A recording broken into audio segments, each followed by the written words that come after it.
Hallo Leute, ich bin Amit aus Israel und ihr seid Deutsch für euch.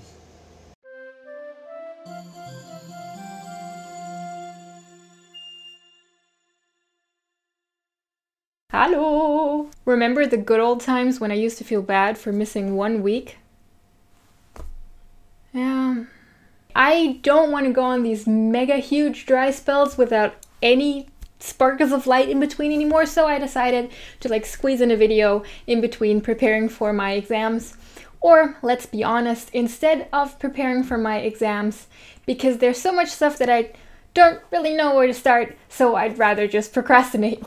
Before I get started today, I want to point out that this episode 2 is sponsored by Lingoda. Thank you for that. You can use this discount code to get 15% off a language course over there, and I will give you more information on them at the end of the video. So if you ever had a conversation in German or listened to one and felt like, even aside from the nuance adverbs like ja and doch that seem to get thrown in everywhere randomly, you just had these little words that kept popping up that you kind of know what they meant but aren't confident in how to use them. That's what today's episode is about. 10 must-know words and phrases that are partly slang, partly colloquial. So let's take a look. Jein.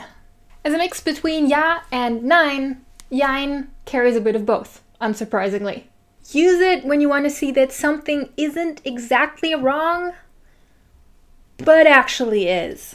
Or the opposite, so if something isn't exactly right to you, but would be if the question or statement were to be slightly modified. So of course that makes it a very convenient word for people who are afraid of committing too much to what they're saying. This also means that it will often be followed by an explanation, and if it isn't, you can expect to be asked for one. So basically you're saying, I can't give you a straight answer without micromanaging what you asked me first. Number 2. Na. Na is a completely empty word which puts it into the wonderful position of meaning nothing and everything. You can, for example, use it instead of asking wie geht's, because after all, that's such an exhaustingly long phrase to ask. When one person opens the conversation with na, this will often be parroted by the other to then lead into a small pause, which then opens the conversation up to whatever you want to talk about. Often, the next sentence actually will be und wie geht's? There's really no limits to what you could say after the conversation has been opened with na. You don't need to make small talk, but you can. Call it lazy, call it pragmatic. I know it's weird, but you should know it. You can also use it after there has been a lull or a long pause in a conversation, specifically when you asked a question and the other person didn't answer, and you want to nudge them to answer. But you don't want to say, can you please answer me? You can instead say, na, na, na. It of course also frees you up from making any effort whatsoever yourself to pick the conversation back up, so that's also nice. And a third way you can use it is to hint at something that you're blanking on the meaning for, on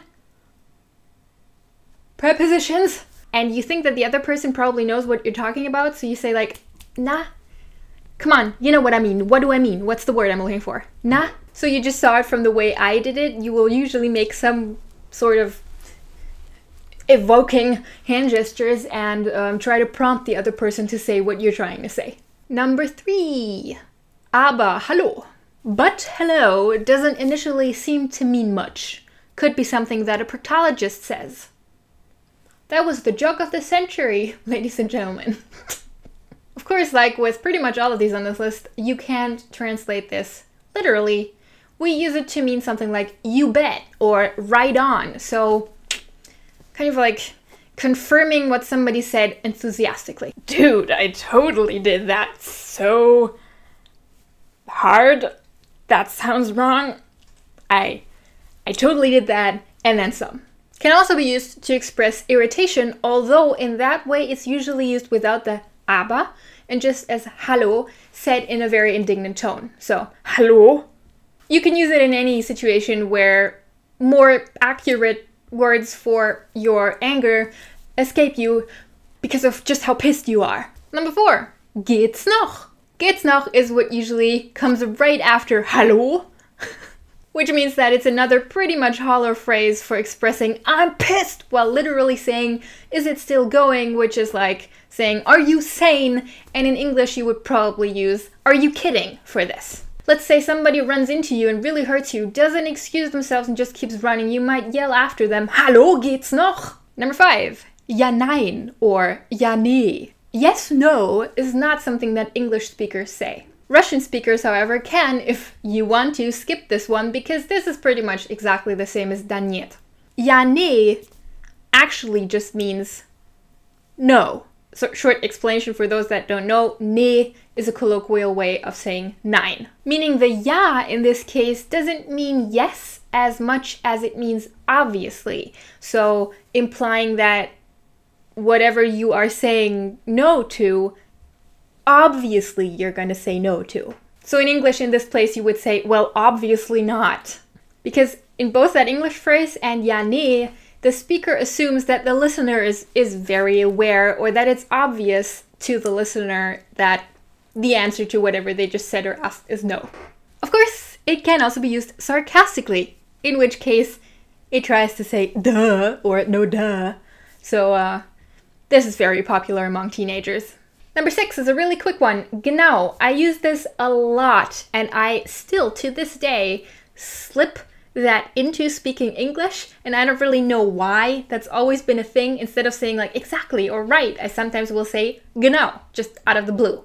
So you can see this is a really important word, you know. It means exactly, literally, by the way. So if you want to measure something very exactly, you want to es genau messen. Number 7, eben. Literally, this means just now. This happened just now. Colloquially, however, just like genau, it is used to mean exactly. It could come from the somewhat antiquated meaning of same or equal. We have one word remaining that uses it this way, which is ebenbürtig, which is a very, very top level, high register word for saying I'm on your level. Also, it has the added implication when compared to genau that you're trying to say, yes, this is exactly what I think, and also I already thought that way before you just said that. So that means that you are likely to encounter it in like serious or heated discussions or arguments where one person feels like they're being misunderstood by something the other person is saying because it seems to them like the other person is implying that they are missing part of the point or that they are disagreeing when they're really not. Lots of layers here. Basically, you can just switch it out with genau, and in some situations you will have a slightly different implication with it. And you can use it nicely to draw out the initial I. Eben. Also, you can say eben nicht, so exactly not, to say that is exactly not what I think or what that means or what I said, whatever. You can also say eben genau or genau eben to double up on your exactliness. Number 8, doch or wohl. This is the contradictory yes. You know those fights that kids sometimes have? It is not, it is too. Doch or wohl is that too. Or I should say wohl is the two. Because in that context, wohl is used in other contexts, just like too is, of course, but in that context, in saying like, yeah, it is too. Wohl is the kind of childish word. Doch is used to contradict a no in less. Well, adults can be childish too, so it can be used in both childish and non-childish situations, but what I'm saying is it's not in the child vernacular. Just because it's contradictory, though, that doesn't mean that you can only use it in confrontations, of course. If somebody casually asks you a question which has a negative in it, so for example, oh, so you didn't see her today, you could say, doch, I did. Number 9, voll and total. Total, I don't think needs an explanation, that's totally tolle. But voll might need some elaboration. Voll, as I'm sure many of you already know, means full or fully. And just like in English, that word can be used metaphorically. So that's, I fully agree, is something that you say in English, for example. However, the roles of fully and totally are kind of switched in German. So that means we use, at least in like youth language, slang, colloquialism, we use voll more than total nowadays. So bear in mind that while in English saying something is fully something is perfectly fine to say in more official contexts, saying voll in official context is something that you should definitely avoid. It's very colloquial and very slangy. Das ist voll cool, das ist voll verwirrend und das ist voll dämlich. Actually, you can even say das ist voll voll, as in that's totally full. Or of course, das ist voll leer, as to say that's totally empty. But you might want to find a different way to say totally in those cases, because voll leer just kind of sounds stupid. And then the last one, number 10, is na ja, something we use a lot. I know that na ja is like this wondrous term that when language learners first discover it, they feel like, okay, I need to use this because Germans use it all the time. And I'm not going to fault you for that, by the way, but because it is so slippery and ambiguous and it's not really clearly defined when to use it, a lot of German learners tend to reveal that they are learners when they use na ja the wrong way. Or I shouldn't say the wrong way, maybe just in contexts where it doesn't seem as intuitive to a German or where it has an implication that it shouldn't have. Now, as you see, there are some nuances here that I won't get into right now because I've actually made a whole video on na ja, and I'll just refer to that. So you can go here and watch a whole video on these two minor, tiny words so you can actually use it to sound more German instead of revealing yourself, if that's something that you want to avoid, of course, she said while making the typical German WV slip up. Once again, my episode this week is sponsored by Lingoda, so thank you for that. They offer language classes, not only in German, but German is among them, and I assume that's what's interesting to you guys, alright?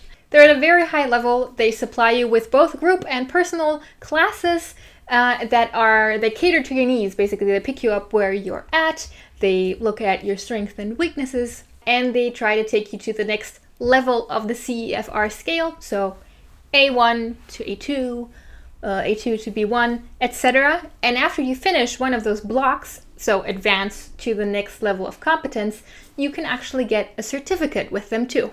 So, if you want to use that resource, definitely go check them out. And if you do decide to sign up for a course, do yourself the favor and use this coupon code DFE4, DFE4 to get 15% off whatever you decide to sign up for however long you sign up.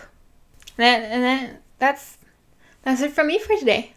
Again, yeah, I'll do my best to study now, and I'll see you in the next video. Bis dann, tschüss!